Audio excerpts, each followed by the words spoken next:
हम लोग थोड़ा प्रयास इस बात पे करते हैं कि कैसे आपको एलिमिनेशन थ्योरी में हेल्प हो जाए। तो एलिमिनेशन थ्योरी में हेल्प होने का रास्ता क्या होता है कि आपको कुछ ऐसी चीजें मिल जाए जो आउट ऑफ द बॉक्स होती है। तो एक हम एलिमिनेशन थ्योरी के लिए हम एक समझते हैं डांस। 4-5 चीजें हैं इसमें इंपॉर्टेंट है, कहीं आपको ये हेल्प कर सकता है। अब जैसे म्यूजिक है वैसे इंडियन डांसिंग है, वह समय के साथ थोड़ा चेंज जरूर हुई है, बहुत ज्यादा नहीं हुई है। जो मॉडर्न इंडियन डांसर है Uday Shankar and Ram Gopal, modern Indian dancer है उदय शंकर एंड राम गोपाल। देखा खास बात क्या है,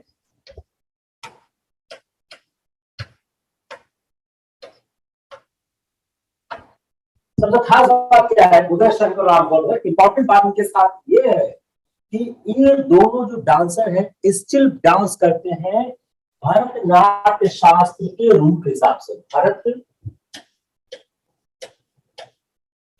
नाट्य शास्त्र, जो भरतनाट्य शास्त्र का रूल है उसके हिसाब से यह अभी भी लोग डांस करते हैं। बड़ा इंपॉर्टेंट पॉइंट है कि जो इंडियन के तो ये डांसर थे उदय शंकर और राम गोपाल, यह भरतनाट्य शास्त्र के रूल के हिसाब से वह अभी भी डांस करते हैं। अब what is drama and what is dance? Drama क्या है, डांस क्या है? ड्रामा एंड डांस, ड्रामा क्या है और डांस क्या है? अगर डांस और ड्रामा को देखने को की कोशिश करें तो जो ड्रामा का पार्ट है, ड्रामा में चीफली इंप्लॉय क्या होता है? वर्ड्स होते हैं, जेस्चर्स होते हैं।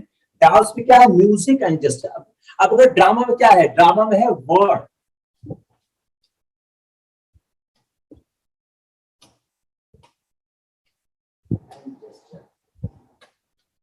इसमें क्या है? म्यूजिक।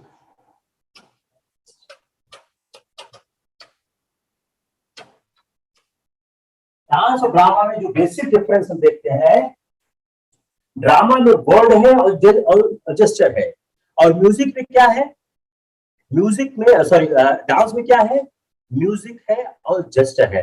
ड्रामा इन जो ड्रामा और डांस की खास खास बात क्या है कि जो अदर सिविलाइजेशन है, जैसा other most of the civilisation के साथ हुआ है, उसी तरह देखें तो इंडिया में जो ड्रामा है वो है डेवलप हुआ है from ritual living song dance. तो ड्रामा है, वो ड्रामा का विकास कैसे हुआ है? डांस से हुआ है और सॉन्ग से हुआ है। तो ड्रामा के विकास में डांस और सॉन्ग का बहुत इंपॉर्टेंट कंट्रीब्यूशन है, बहुत महत्व है। अब अगर हम मोस्ट स्ट्राइकिंग फीचर समझने की कोशिश करें, जो इंडियन डांसिंग है is not thing of leg arm, यह लेग और आर्म का नहीं है, होल बॉडी का है। अब देखिए इंडियन डांसिंग जो है, Indian dancing A, left, B, arms, C, whole body।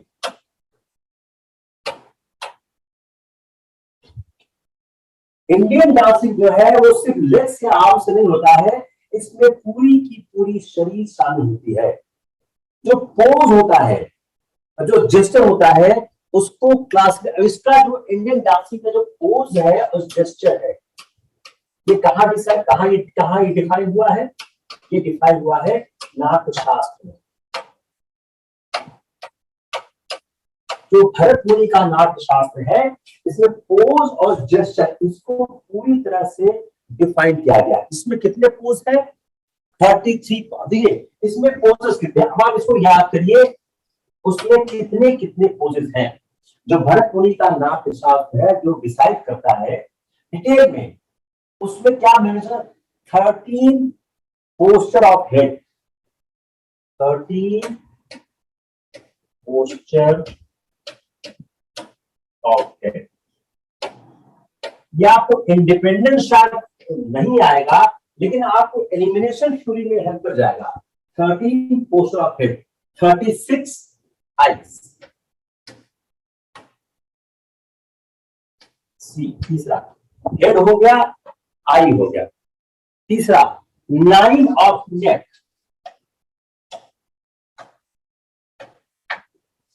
13 हो गया, वो हेड हो गया, आई हो गया, नेक हो गया।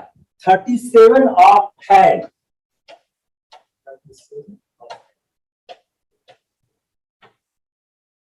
हेड हो गया, आई हो गया, नेक हो गया, हैंड हो गया, बॉडी।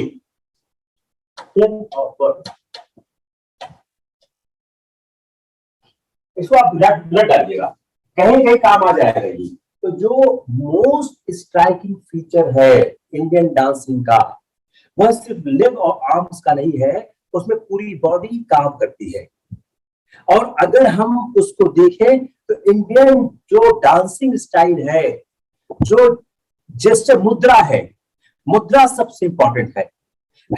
अगर हम देखें तो जो हैंड एलोन है, यह कैपेबल है not only wide range of emotions but gods, animals, men, natural thing. और अगर आप देखिए जो हैंड है, जो 9 पोस्टर हैंड के हैं, यह जो हैंड है यह अपने आप में इमोशन को भी रिप्रेजेंट कर देता है, गॉड को भी कर देता है, एनिमल, मेन, सिन। अब देखिए यह जो हैंड है, गॉड, इमोशन,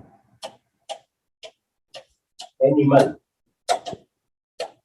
सिन,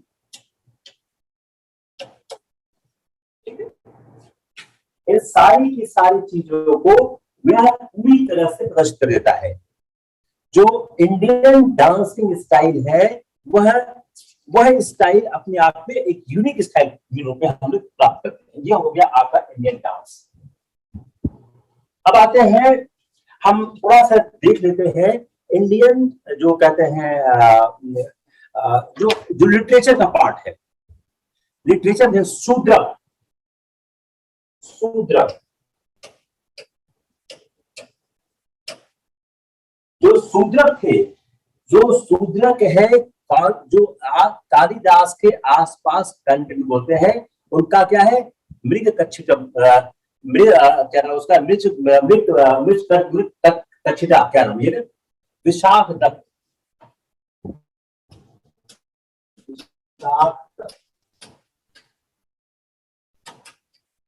विशाख दत्त।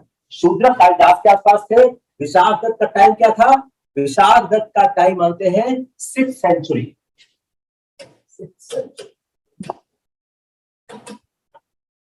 तो शूद्रक के बाद आते हैं विशाख दत्त। विशाख दत्त के साथ खास बात क्या है, मुद्रा राक्षस। इनका एक नाटक क्या है, मुद्रा राक्षस। मुद्रा राक्षस में खास बात क्या है कि जो मौर्य दरबार की जो राजनीति है, वह राजनीति उसमें डिफाइन की गई है। जो राक्षस है, मिनिस्टर ऑफ लास्ट नंग राक्षस है, उसके साथ जो कॉन्स्पिरेसी है। दूसरा देवी चंद्रगुप्त, देवी चंद्रगुप्त, मुद्रा राक्षस, देवी चंद्रगुप्त, देवी चंद्रगुप्त। ये दूसरा इंपॉर्टेंट इनका कहते हैं राइटिंग है, ये भी है। अब हर्ष के साथ 3 प्ले है, हर्ष, हर्ष। अब देखिए यही सवाल आ सकता है, ये किस फील्ड में काम करते हैं। हर्ष के 3 प्ले हैं, बहुत पॉपुलर है, आप लोग जानते हैं, रत्नावली, प्रियदर्शिका और नागगंगा। पल्लव केंद्र महेंद्र वर्मन, महेंद्र वर्मन। दूसरा सवाल होता है कौन कौन से राजा ने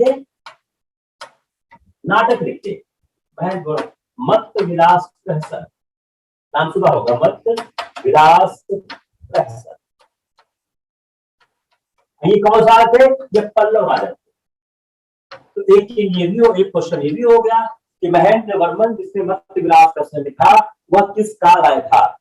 कालिदास दूसरा पे भवभूति, क्या थे, भवभूति। वो शॉर्ट कर रहा हूं ताकि आपका काम हो जाए। भवभूति, भवभूति साहब क्या बात है, भवभूति बड़े इंपॉर्टेंट माने गए हैं, जिन्होंने जो रहते थे कानपुर में, और उनके 3 प्ले सर्वाइव किए हैं, मालती माधव, महावीर चरित, उत्तर रामचरित।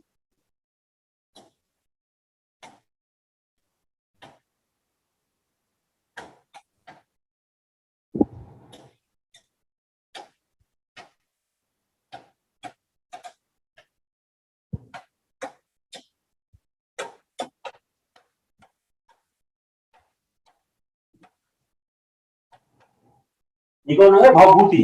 भवभूति के 3 नाटक हुए हैं। भवभूति के बारे में कहा जाता है कि जो मानव मन के विघटन की जो बात शेक्सपियर कर रहे थे, भवभूति उनके पहले कई शताब्दियों पहले कर गए। जो सेफिक्लोज जिस तरह की बात कर रहे थे, उस तरह की बात भवभूति। तो अगर आप देखें, जो नाटक में ट्रेजेडी की बात है, जिसमें मानव मन के विघटन की बात है, वह भवभूति कर गए थे। बड़ा इंपॉर्टेंट पार्ट आप कहेंगे, इसलिए भवभूति बड़ा इंपॉर्टेंट है, क्योंकि भवभूति की तुलना फॉरेन के आपस होती है। जो भवभूति की क्वालिटी है भवभूति के बाद, अब एक खास बात क्या हो गई, इनको समझना क्यों जरूरी है, इनके बाद ड्रामा क्वालिटी डिक्लाइन कर रही थी। After Bhavabhuti drama quality decline कर रही थी। हालांकि लास्ट से ड्रामा आ चुका है। भवभूति के बाद जो ड्रामा की क्वालिटी है वह डिक्लाइन कर रही थी। अब आते हैं जो अर्लिएस्ट सर्वाइविंग प्रोज स्टोरीज है, वो क्या है? Are a few narrative episode in the Brahmans. जो हमारी संस्कृत राइटिंग है, अगर संस्कृत राइटिंग को देखें, संस्कृत प्रोज राइटिंग, आप जैसे मैं लिख रहा हूं वैसे लिखिए, हल्का सा फर्क करके क्वेश्चन चेंज हो जाएगा, इसलिए आप लोग ये मिस्टेक मत करिएगा। संस्कृत प्रोज राइटिंग, जो अर्लिएस्ट सर्वाइविंग प्रोज स्टोरीज है वो क्या है? ब्राह्मण्स है। ब्राह्मण्स, तो अर्लिएस्ट सर्वाइविंग प्रोज स्टोरीज कहां पे है? जो फ्यू स्टोरीज ब्राह्मण्स की है वो अर्लियर जो प्रोज स्टोरीज है। उसके बाद काव्य शुरू हो गया, फिर काव्य बहुत आगे रख गया। जो दूसरा इंपॉर्टेंट है, अब एक और है सुबंधु, जो उनके थी। अब देखिए, अभी तक आपने किस पढ़ा? ड्रामा को। अब पढ़े प्रोज राइटिंग। सुबंधु, सुबंधु, सुबंधु के साथ खास बात क्या थी? जो Subandhu the next of the 3 great writers थे, जो अपने काम, उनकी कौन सी थी? वासव दत्ता। वासव दत्ता के बारे में, unlike Dandi, Subandhu was quite unable to tell story and वो सुबंधु से दिक्कत क्या थी? इनके पास, अब दंडिनी और सुबंधु को कंपेयर करिए, सुबंधु के पास ये सेंस नहीं था कैरेक्टर का। सुबंधु के पास कैरेक्टर का सेंस नहीं था, तो दंडिनी के पास क्या था? अगर ये कहा जाए दोनों में पहले कौन है, बात कौन है, बेहतर कौन है, उसका भी आंसर आपको यहां से प्राप्त हो जा रहा है। गौड़ा, जो बंगाली स्टाइल ऑफ कंपोजिशन था, वह वहां का गौड़ का था। जो बाण के बाद जो अनदर ब्रांच आई है नेटिव लिटरेचर की, क्या है? पाली जातक। अब दूसरी ब्रांच क्या है? पाली जातक। इसके बाद जो दूसरी नैरेटिव स्टाइल है वो पाली जातक की है, जो जातक कथाएं हैं, जो पाली में जो पाली लिटरेचर की है। तो another branch of post narrative literature was the fables थे। वो क्या थे? जो पहली बार मिलती है पाली जातक में। ये जो चीयरफुल लिटिल स्टोरीज थी, जिनके कैरेक्टर्स कहां से थे? इसके कैरेक्टर्स में ज्यादातर एनिमल्स आपस में बात करते थे, और इनके साथ बहुत कॉमन था fables popular in ancient Greece. खास बात क्या था? जातक के साथ जो कहानी थी, जो एंशिएंट ग्रीस में जो फेबल्स थे, उससे इसका काउंट। अब इसको सवाल बनाइए कि जातक कथाओं की तरह की समतुल्यता और सिमिलरिटी टू पाली जातक वेयर वी आर गेटिंग, या इसका किस तरह से साम्यता है? तो व्हाट इज आंसर? कि जो चीयरफुल लिटिल स्टोरीज थी, जिसमें एनिमल्स आपस में बात करते हैं, ये काफी कॉमन था जो फेबल्स पॉपुलर थे एंशिएंट ग्रीस में। बहुत अच्छा सवाल है ये, इट्स वेरी गुड क्वेश्चन। जो पंचतंत्र था, पंचतंत्र क्या है? वह एक नीति की, कथानक नीति की बात कहता है। मेरे ख्याल से काफी आपका हो गया literature part, I don't think मत रह गया। जो आप देखिए जैन में, आप देखिए जैन की जो पोएट्री है, जैन की पोएट्री है वो बेहतर है, it is better than prose. छोटी छोटी एक लाइन मैं निकाल रहा हूं जो शायद आपको कहीं हेल्प कर जाए। छोटी जितनी लाइनें लगती हैं, जो पोएट्री है Jain is better than their prose. तो जो जैन के प्रोज है उनसे पोएट्री बेटर है। A number of medieval works of secular nature किसमें लिखे गए? इन प्राकृत। जो मिडवल में सेक्युलर नेचर के, सेक्युलर नेचर, मेडिवल पीरियड,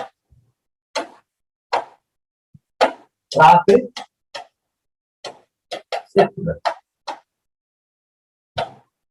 जो मिडिवल पीरियड में जितने वर्क लिखे गए वह जो सेक्युलर थे किस पे लिखे गए, पोएम्स में। अब इसको किसी सवाल में आप डाल सकते हो। ये इंपॉर्टेंट क्यों हो गया, क्योंकि धर्मनिरपेक्षता भारत का एक बड़ा महत्वपूर्ण अंग है। इसलिए जो धर्मनिरपेक्ष प्रवृत्ति की जो लेखन है, the writing of the secularism is very important for us. तो जो मोस्ट इंपॉर्टेंट लिटरेरी वर्क है इन प्राप्त क्या है, सप्त शतक, सप्त शतक।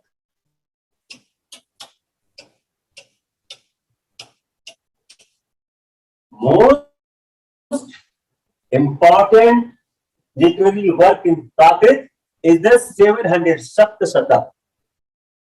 सबसे इंपॉर्टेंट है। ये क्या है, ये लार्ज कलेक्शन है, सेल्फ कंटेन्ड स्टैंजा है of great charm and beauty of the are metre. इनके जो ट्रेडिशनल ऑथर थे वह शेड्यूली सतवाहन किंग। तो सतवाहन किंग के समय में ये सारी राइटिंग्स ये की गई। उसके बाद आता है तमिल है, मैं छोड़ देता हूं तमिल, आप लोग देख लीजिएगा। अब आते हैं भारत का विश्व का डेट क्या है,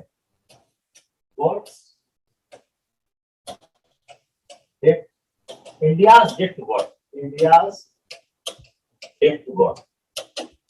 भारत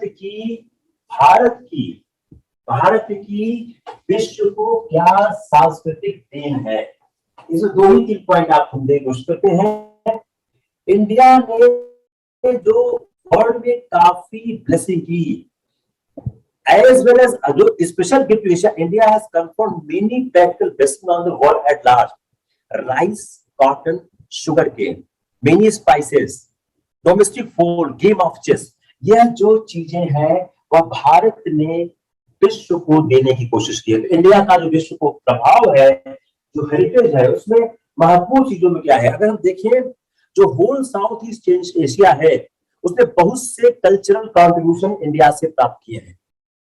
बुद्धिस्ट स्तूप जो बोरोबुदूर जावा में है, अब देखिए इसको याद करिए, जावा का जो बोरोबुदूर है क्या है, वो बुद्धिस्ट जो स्तूप है। अंगोर का कंबोडिया क्या है, सेवाई टेम्पल है। ये दो महत्वपूर्ण है, आप याद करिए, जावा का और अंगोर वाट का। ये क्या याद करिए, ये है क्या, तो जावा का क्या है, बुद्धिस्ट स्तूप, अंगोर वाट का क्या है, सेवाई टेम्पल। ये दो बहुत महत्वपूर्ण कंट्रीब्यूशन है इंडिया के फॉरेन नेशन के लिए। Now come on the some of the शैलीज। बूंदी शैली, बूंदी शैली।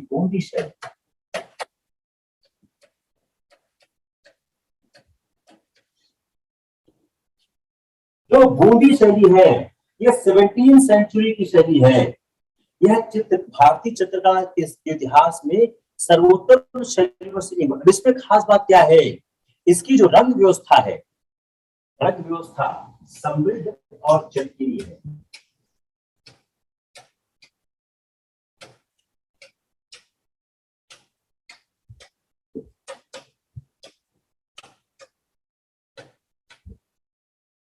दो तीन पॉइंट से ज्यादा जरूरत नहीं है, 2-3 पॉइंट में आपका काम हो जाएगा। स्त्री की जो आकृतियां है लंबी है, स्त्री आकृति लंबी, किसी काम हो जाएगा। I don't think beyond this you need to know।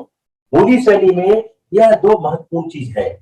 अब 18वीं शताब्दी में ज्यादातर जो चित्र बनाए गए, हाथियों की लड़ाई, आखिर अभियान, इसके साथ रागमाला, 12 मासा, भारत भागवतम, रागमाला,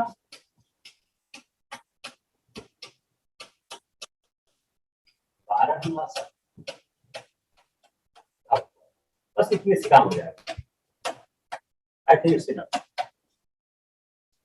और बूंदी शैली I don't think more than this required, इतने में आपका काम हो जाना चाहिए। उसके बाद आते हैं दूसरी इंपॉर्टेंट जो शैली है वो है किशनगढ़ से, किशनगढ़, किशनगढ़।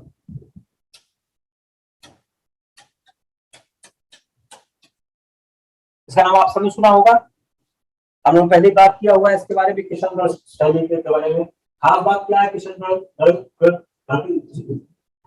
खास इसमें यह है, एक बड़ी ठनी, एक बड़ी ठनी के बारे में बहुत लोग सुनते हैं, ये सवाल बहुत यूपीएससी का, बड़ी ठनी। अब इसकी तुलना हम लोग मोनालिसा से भी करते हैं। तो जो किशनगढ़ शैली है, तो सवाल बहुत आता है कि किशनगढ़ शैली, जो किशनगढ़ की शैली है, उस शैली के साथ खास बात क्या है, और ये जो बड़ी ठनी है यह किस शैली में बनाई गई है। तो बड़ी सिंपल सी बात है कि किशनगढ़ शैली की है, बड़ी ठनी है। अब इस शैली में खास बात क्या है, इस शैली को भारतीय कला के इतिहास में एक आश्चर्यजनक घटना मानते हैं। अजू बनी ठनी क्या है, एक अब क्या है, इसमें जो महिला बनी हो क्या है, राधा का स्वरूप है, राधा। इसमें बनी ठनी, तो आपको राधा का, इसमें राधा अब जो सुंदरी राधा की प्रेरणा के रूप में हमको दिखाई देती है, और जो कृष्ण संबंधी काव्यात्मक कलाकृतियां से तैयार की गई है। इस अत्यंत विलक्षण कला शैली के चित्रों का जो अब इसमें क्या है, निहाल चंद, निहाल चंद, निहाल चंद का संबंध किस कला शैली से है, होना चाहिए। बड़ी शैली हो गया, मोनालिसा हो गया, राधा हो गया, निहाल चंद हो गया, निकाल सकते हैं।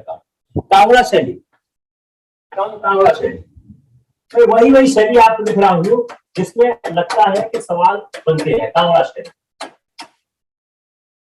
अब कांगड़ा शैली में खास बात क्या है, कांगड़ा जो शैली है वो पहाड़ी क्षेत्र की प्रमुख शैली बन गई, और इसने प्रत्येक राज्य की शैली को प्रभावित किया। तो दिस इज द स्टाइल जिसने हर राज्य की स्टाइल को इसने इंपैक्ट किया।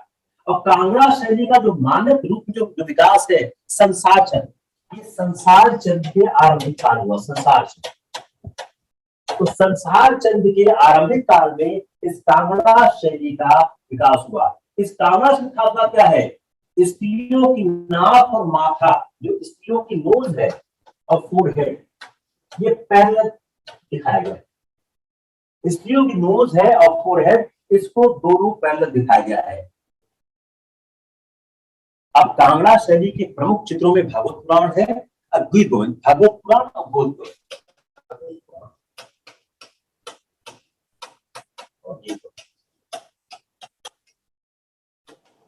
तो कांगड़ा शैली के महत्वपूर्ण चित्रों के रूप में हम लोग इसको देखते हैं। अब हम लोग क्या करते हैं, एक थोड़ा संगीत और थोड़ा करते हैं, उसके बाद हम लोग मूव करते हैं टुवर्ड्स द योर पॉलिटी में कुछ सवालों को ध्यान दिया है। अब देखिए जो हमारा संगीत था, अब संगीत में क्या है, धमार, इन सबको हम थोड़ा से देखने की कोशिश करते हैं कि जो संगीत का विकास हुआ मॉडर्न इंडिया में वो किस तरह से हुआ, सॉरी मिडल इंडिया में। अगर संगीत के विकास देखें तो जो धमार शैली है, धमार के साथ खास बात क्या है, अब तानसेन जो अकबर के दरबार में हुआ करते थे, जो आधुनिक गायन जो ख्याल गायन शैली का तब तक विकास नहीं हुआ था। If we see at the time of the Akbar, जब तानसेन संगीत में काम करते थे, तानसेन के से बहुत से जो ध्रुपद है इसका संबंध तानसेन से, और इस समय ख्याल का आविष्कार नहीं हुआ था, ख्याल नहीं था।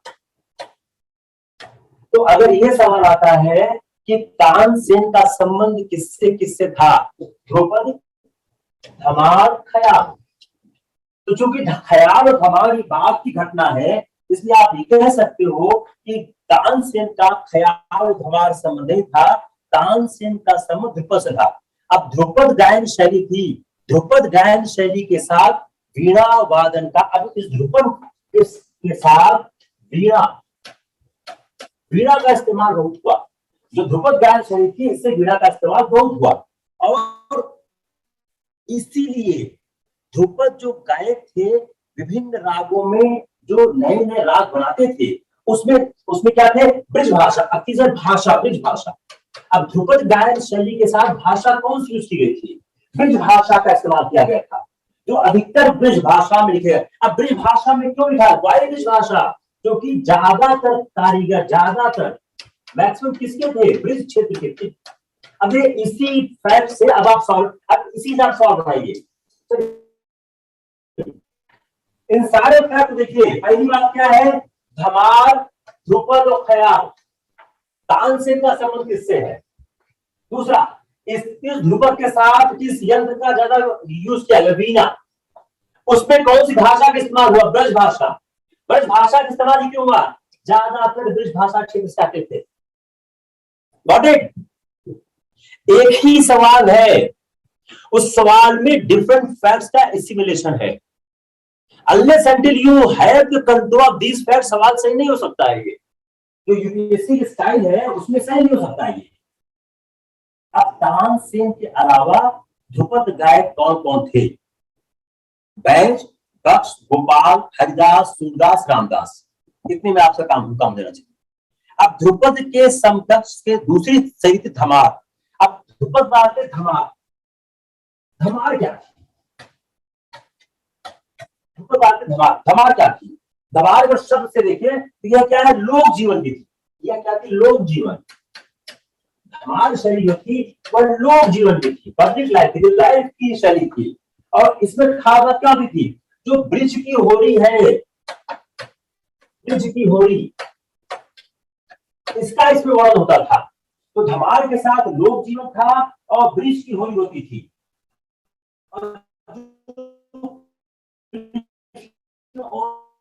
और गोपियों को होली खेलने का, जो कृष्ण और गोपी की होली है, इसका इसमें बहुत यूज होता था। तो धमार के साथ जो ब्रिज की होली थी, कृष्ण गोपी का संबंध था, वही बहुत था। और इस गायन शैली की विशेषता क्या थी?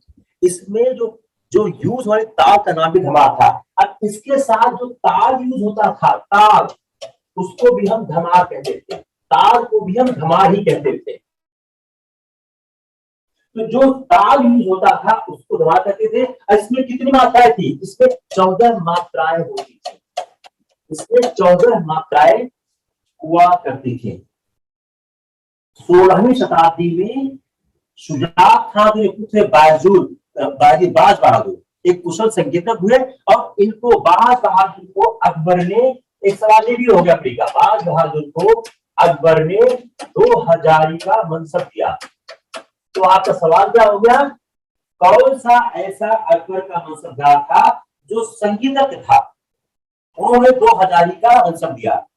उसी काल में स्वामी हरिदास में, जिनके बारे में कहा जाता है अकबर को उनकी कुटिया पे जाके गाना सुनना पड़ा, क्योंकि वह गाना दरबार में आ रहे थे। शौकी नामक एक गजल गायक को जहांगीर ने आनंद खां की उपाधि दी। अब ध्रुपद और ख्याल, अब जरा हम 2 मिनट टाइम लाते हैं। ध्रुपद और ख्याल से आपका काम काट हो जाएगा। ध्रुपद एंड ख्याल, ध्रुपद एंड ख्याल।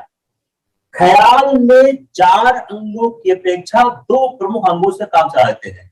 ध्रुपद में क्या है? स्थायी, अंतरा, संचारी और अभोग। ध्रुपद में क्या है? स्थायी,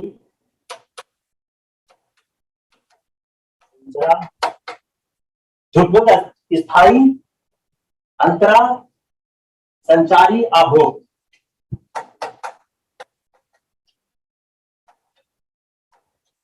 हिंदी में स्पेस से मिलेगा। तो ध्रुपद में क्या है?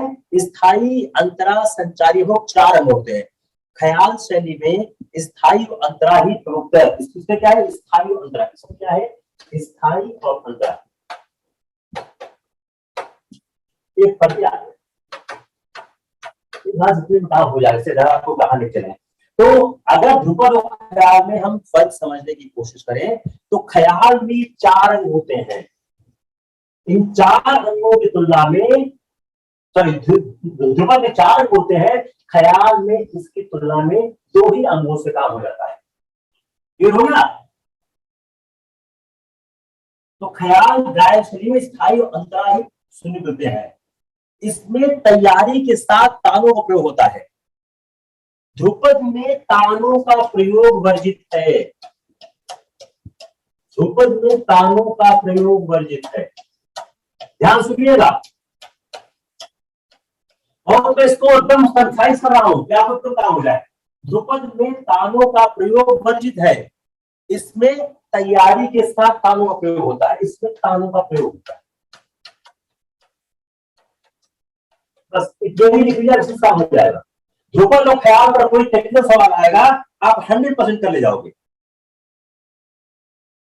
ख्याल,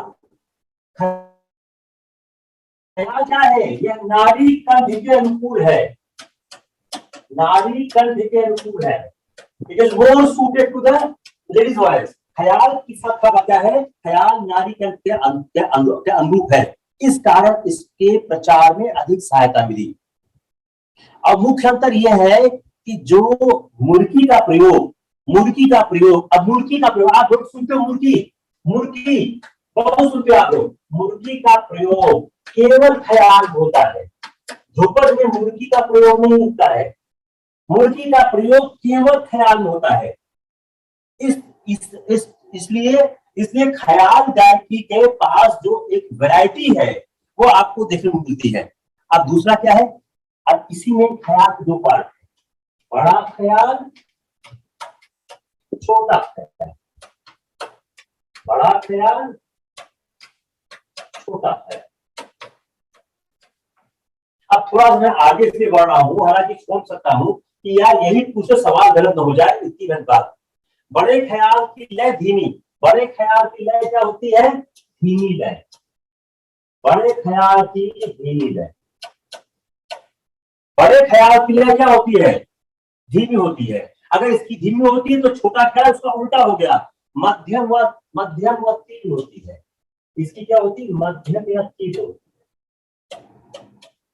यहां तो पूछना नहीं चाहिए, यही एक चीज एक्स्ट्रा लग रही, लेकिन हमने कहा जब सब बता दिया किसी को क्यों छोड़ दो। ठीक है, एक हाथ से पर्याप्त हो गया। जो 18वीं शताब्दी की शुरुआत में जो ख्याल गायन शैली के साथ सितार का आते, सितार का आविष्कार, ख्याल गायन शैली के साथ सितार का आविष्कार हुआ। और सितार के आविष्कारक कौन थे? खुसरो खां, अमीर खुसरो नहीं थे, खुसरो खां। सितार के आविष्कारक कौन थे? खुसरो खां। तो सितार का आविष्कार किसने किया? खुसरो खां। इन खुसरो खां का अमीर खां, अमीर खुसरो से कोई संबंध नहीं है। कुछ किताबें जो आपकी गाई जाती वो लिख देती है, एकदम गलत है। जो 13वीं शताब्दी अमीर उससे एकदम अलग है। अब सितार की आवश्यकता क्यों हुई? अब देखिए, अब आते हैं एक सवाल का उत्तर देते हैं। सितार की आवश्यकता क्यों? Why sitar was invented? Sitar की आवश्यकता क्यों? सितार की आवश्यकता क्यों? सितार की आवश्यकता क्यों पड़ी? क्या कारण था सितार को आवश्यकता पड़ी? वीणा पर ख्याल की जो वीणा थी, अब इसी इतना याद रखिए, वीणा ख्याल के उपयुक्त नहीं हो रहे, इसी से काम हो सकता है। तो जो ख्याल गायकी का पूरा सिस्टम था वह वीणा पर उतर नहीं पा रहा था। वीणा पर ध्रुपद, क्या वीणा ध्रुपद के बहुत उपयुक्त थी, वीणा पर ध्रुपद का जो गायन था उस बहुत इस्तेमाल हो रहा था। और जो एकाकी वादन, जो सिंगल वॉइस था, कहते वीणा ध्रुपद गायक की संगत भी क्या करती थी? जैसे जैसे ध्रुपद का स्थान ख्याल गायकी लिया, जैसे जैसे ध्रुपद को ख्याल ने रिप्लेस किया, ध्रुपद की जगह ख्याल आया, जैसे जैसे आया वैसे वैसे इस बात की आवश्यकता महसूस होने लगी कि वीणा की तरह का एक ऐसा आविष्कार होना चाहिए जो ख्याल के लिए होना चाहिए। इसी को ध्यान में रखकर सितार का आविष्कार हुआ। अब क्या हुआ है? ताने तोड़े, जो तान थे और तोड़ थे, तान और तोड़, इसके लिए, तान और तोड़ के लिए जो ख्याल की उसके लिए लाया गया। जब सितार और ख्याल प्रचार में आ गए, अब देखिए सितार और ख्याल प्रचार में आ गए तो उनके साथ जो ताल वाद्य चाहिए, अब उससे क्या पखावज सितार और ख्याल, पखावज सितार ख्याल। जब ये सितार आ गया, ख्याल आ गया, एक जब संगत होने लग गई तो सितार और ख्याल के साथ साथ उसके साथ जो संगत जो वाद्य चाहिए था, उसके साथ संगीत की समझौता के लिए इसका आविष्कार हुआ। और तबले की अपनी जो विशेषताएं थी, इस कारण इन दोनों में वाद विवाद इसका होने लगा। अब सितार के आविष्कार के बाद उसके बजाने की जो प्रमुख शैली मसीह खां में छोड़ देते हैं, इतना बहुत था। अब दक्षिण भारत थोड़ा देखते हैं, दक्षिण भारत में देखते हैं सबसे साउथ इंडिया, इतनी बात काम है। Let's see A south India, सीधा साउथ इंडिया, थोड़ा सा दूरी पर भी। अब दक्षिण भारत में क्या हुआ, विजयनगर की जो महामंत्री थे शलराम, वो महत्वपूर्ण थे, और संगीत स्वर मेल कलानिधि, ये सवाल बढ़ेगा। स्वर मेल कलानिधि का संबंध किससे है?